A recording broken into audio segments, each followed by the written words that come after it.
Agba wala ko sa. Agodo Miki Isaiah Onishe Paul. She managing director Igala TV. Ila shemwe de boka na oji channel. Ate ne kabo kuma ge abaje kuma ma enekese. Odu e pa aboka la ko. Ma okolo kala shisa. So.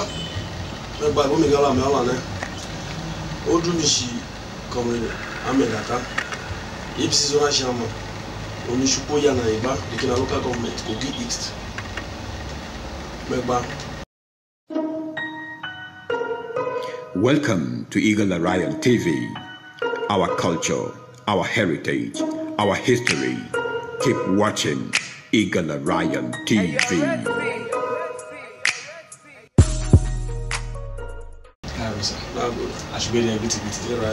Agba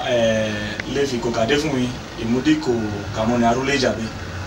an le fola jabe gomina ki to gba wa atene ki inibe ke du apo kuma juja negala kuma ge abajo e todu oja negala amune mola jabe ru seun business omune mama pe juro gba kan dupe ki aden aluki esene ka ke de amagboji party kuma de bisi yini atene ka li ibe kene enken makini party e mola kuma atene kuma se Kogi Evi jabe ki awa atene ka gbo ku esa so agba osugbe de e yo do mo wa o yo do bo ka wo ki se ni wa ka no lai we ni ki ma pa an ko yo ye ke we ma ni be ku me se we gala ka ko lai bo apma ma dane gala kuma magi television kuma ma ka ki yes en yo pe bi ne gide ola government ka ka ma ligala ti bi o tala ka ti bi ma gbe YouTube ma me o bi ma gbe na wo kuma gbo aligale ma aduko na pade awon ko bishi oge ibe gomina kun adu awa kashigala eyo dudu radio eki teki shode gala ma do yo eki mpa do akane di menyu to amen because when happen mama tan ogbanashi we ke wishi you to say when ni be won se win yes so ide he o ki ye awa ga support government ka de o ni people are atoye abelo yes sir ibe kun na do ma sha gini ibogi yana ma mu yon ya fifun o me ya gwo ama ka ki afe yes sir ama gbode akati bogala ga gbode kamal mu yon ka gbe won mele oyin u ya se won ya po bie apabi o se won ya po bie udo lodua e won ya po bie we ke so ne ke ma ke sigala e yodudu isa ke gbogbo audu wa mi ishi 1999 ishi governor Maya ka odunyo ebrolia maya ke bronyo ebro sheili wadalia wada maya kinyon to ekide anwa kisho mune won wai ohun ya se won wai mo ma o ye kinyon ena anyoke igala ena anyoke oyogiye ki government e abelu ka gbode kan ke bo use ki se content ohun use ile ayoro mele se manu ya degen àwọn ma ya ru ki ase lohun ya de ohun Kogi ni ayi de o kake bro ya belo ya won se o se bro pa audu jamade ke ya gbogbo because audu ya be ye meni jele ye o na yo lo to kotu audu ya be ye meni jele ye ma le to kotu oko government o ma ko yan ka yo ngbo ko de ma development na si ka ne gala ki mu da bi ubi e yo na no memele anen ake ya belo wa kaka ne yo no mele e yo na ngbo ki se ta te gala e ma se abelo na je mo ebro wa ilo oromela wara wa ilo oromele enwuje o yara de kine gbe ku wara ku enwu se awa de kina o yi ojo ka ko se ola onwo e abelo wa e ma se oromele pani imuna do ku bobo la to bo chuma le odo bakili odo fogo amu ya no dun ye wara ga gege e abelo munado e abelo do no mo una do mata ayo yin ise ki se mi ma wa gba yin alu emi is a free channel kere do neke wa ki awaka kina weke waka o ki zona chairman waka because of Kushi or APC zona chairman una yeti abelo bi no e o ke yule won yuaka ena ki ponu jo bola onu nu cheke onu be cheke aka baba na ana galai state ka tete won adeta yes ati state kalen alo amuyon aba lo amuyon ni ya iko anole ake efe nwe won alo amuyon ka anola ola ya bejola ya jem anu ya an asena munane APC anami YouTube ani gogiyo ajolo be ma ya wuje mi ma ku ya bi government ya belo ku ma na wa ma gbode ku ma je ko ohun ile e se pa mara bi tenela aga kito igala ma oda bien edu kiri gba na igala kishege icho like okumeni ya de la chebe ni choro mele ni chedun uya pe un bien abraham ko mo ne geli ani uya shewen la ya kada aka awa ki memu yo ka vinda aye ga ne ya cheun kinyo e ma ye ko ne to ben oba te e sei.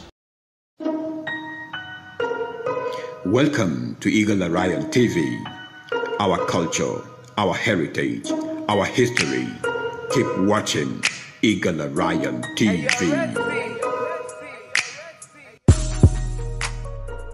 This is the first in history. Governor, Akishi governor, Yamigala chief of staff there.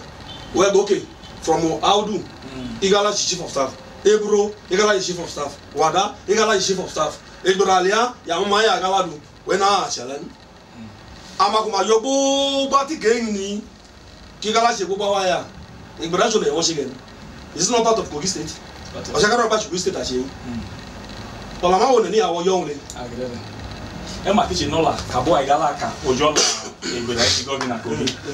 E ma kabo ka mana dollar wa, lakini egene ki benu itomo. Yes. Kimashi TV, isho mu na shi governor. So aile won abo igala alukuwewe igala tekade o ma ogo kakini igala sene kidupe kana gwonu nga ye governor taku chobi ki wachi evijabe awudu kumachi ohun di ayabelo wa Yes. aki ayabelo la wa kamera do ma shikolo ko ohun gbogbo wa amen no be seun kidomo kuma ka wa kali ama ite no la kaki awa mo loju anegala e ko kade fun mi ohun sola oko lo amune ehun chi be ki party e pa governor menne ki atene ki chi awo igala ojo la oko shukitana eta Madama che ebogu yani emadu no yin emadu neren edu no yin ma gbo kakatarin won lo se won ni ni o le ro komo ju amu ne e kiyan wa ji bogi ye wa ki so la personal interest e match am market take by family man on ya yan ate abi ani yan ate le wo egugun o mi so ye e ma so ma ya mi ki so nu ko ya mi ki so o ma ye mi e ko ma yin ko lo e ma ko e ko ma yin proper account ko te o ko mo ma ya le ada yin o ma do iko no talaka ya nu ma ki awa ti re ko lo ki àwọn ma graduate yo yin iko ma nu ma wa so ko lo o le ke te agba lati from different account number ke te balati with different names o ro balati e o la ma identify awo ma yo ma ro me ayu e do ma gugu dudu ma yo ma lini e me bo gide gide ne aluki muda ki shiki ma shigala ni keti omo ne ma pere gaga iwe e bere ye Ibrahim ojo ne ge we ki a se yi o ma mi oko mo shi lo ma ra ibegu ma ko e gaga kini ma ra ma ni shi begu me ni oduma ide o salary ni o ibele ka tete to ya mo di be lo ma ya kle mama o ma kle o me ma ye ma yara government isha won e ke te so shakadu wa ne oko le wa ma ra yin only political wo yolile yes chale den akio ya be lo gbo mo ya se wo boro meje wa je no na wa ola ko le ro mi amo ne ise ni bail out ki wo bobo ti federal government mi mama do abadan o ke le ro mama do wa ma kle be mama ra ni be ma ra ma do mo up to date ma yo ibe ma akini ma ra ma kai ibe ku ma go de ma yan any result to any school ending any or HND result u gbedu boy again e ma send ni a e se send be alege na e ya be lo tumi ni ibu medu boy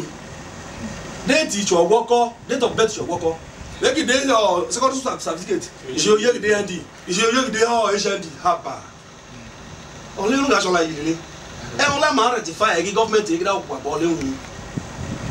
ima se gba iku ma chen o ma mi ni go do ma le se be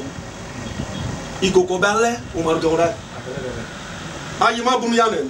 ayo se go ra okolo ya yan with date of birth se ki make sure she correspond primary result to bag ne but you get man with date of birth ye se ke ya no yo mu ne that means we ja le ra ke because I feel ya ro ko ye ro ne yi error ru ka ke yi ya be ge date of birth ye ya choke tete ke ya tali by secondary school result or primary school result or ND result or HND result or degree result or master degree mama cha ni be ba school ma do hu o ma ni iko ma da be wanu kolo e won le ma ya se ya isu la go ne mo kele ba mi ko ya ibe un ni enwe ya ọrụ che ile and enwe ka ya nkọkọ state ke ma allocation ya senya imasa ki waja revenue wi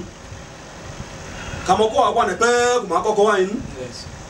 kuma do ko pe ka ma ka kini ma si para ma hospital ma lọ elka ami moto ma pe bo ma chukolo fobi be se sake ni moto ani re emi wa do le won ta le chukosu ma si ise ko na gbagba ma ya ka se won dudu ise ma bi ko wole ya je ke won ki se ya ga e ma de le won de yi e ke ya bi la se ki sudu ire ke to mo ne ma pre gaga e gbara go mo ya ga go yo mo ne no re ho ti e na go ye ni te bu te pa na ya ba ya de kutewo de wotiku ere de kutewo mi fa alo ka tete ise e gbara si governor ya yi si governor e ga la si governor so fa ke ku ki o ki ta se ba na go sa e gbara le ki mo dudu we ko obi ke na gba po mai na agba asigbede ola ke ka wa gbogbo wa ola ka ka mna tene ke e ma lu go wa re ko kide asemaka ni ba e ko and ina men egine ki te hapo le jabe kuma se lale kamala tene ko lon le ki won da bi won ro da bi repeat ola e fi jabe go bi na ke awa oja ne ko gin atene ke ni be ke du ama gbadufu oja na yin ba to du da ba ke na ko la we ni jabe su ja ise abela atene ki no la ke ka ama gbadufu to du ile ke se ma so bodu ma de PC ina be kuma de PDP na be ma do AC na bo ma de pato yuji but emi gide ke ko la o chakadu ma ni tire atene ki ni be ke du ogboda mi youth ma ko ja na gala not just an buy alone abo ma ko ja na gala chakadu ki no la ke ka ma ko mi gide ka kini ola jabe iso ola oja ise atene ka gbe bi esa to osugbere na ba ka we no mi le ko mi ka wa ya yes sir o sha na ko la mi sha kini ya be su ki ise ni ene ki ye yo ise o le doc interest yes ima ye yan wen e ko gbe ma go kakata ro e go kuta ya ko ma be ko ya so ko ise e ki anu ya yi ingo so meji yes awa ka di government APC a tene o ya nu ibe ipato we ki bobo yi especially be PDP o ma ni amate no ya yi amate no ya le we wa bu ya e wunya shate ka mo nen we no wa contest e na mo nen we ne mo pe ka ma bala ko ke mo ya mo no ma ya ena ga ude ho ena ki nu ko be ki nu bo ya we ena ki won ko be pa ko ke nu la hu ena ga ize ka batu ene ti duka mi ize ba ki nu ka un we ke di government issue e du ka un gen we ke du bele we ko ka ku ma ku ya bo e a du jan ana mo ne wewe na ale he ko ka mi YouTube oyo ki ya ka pa yo la won aga de bo ka sha bo yi oyo ya ka ma ka pa yo la won awa tene o yan igala joma ya wa se.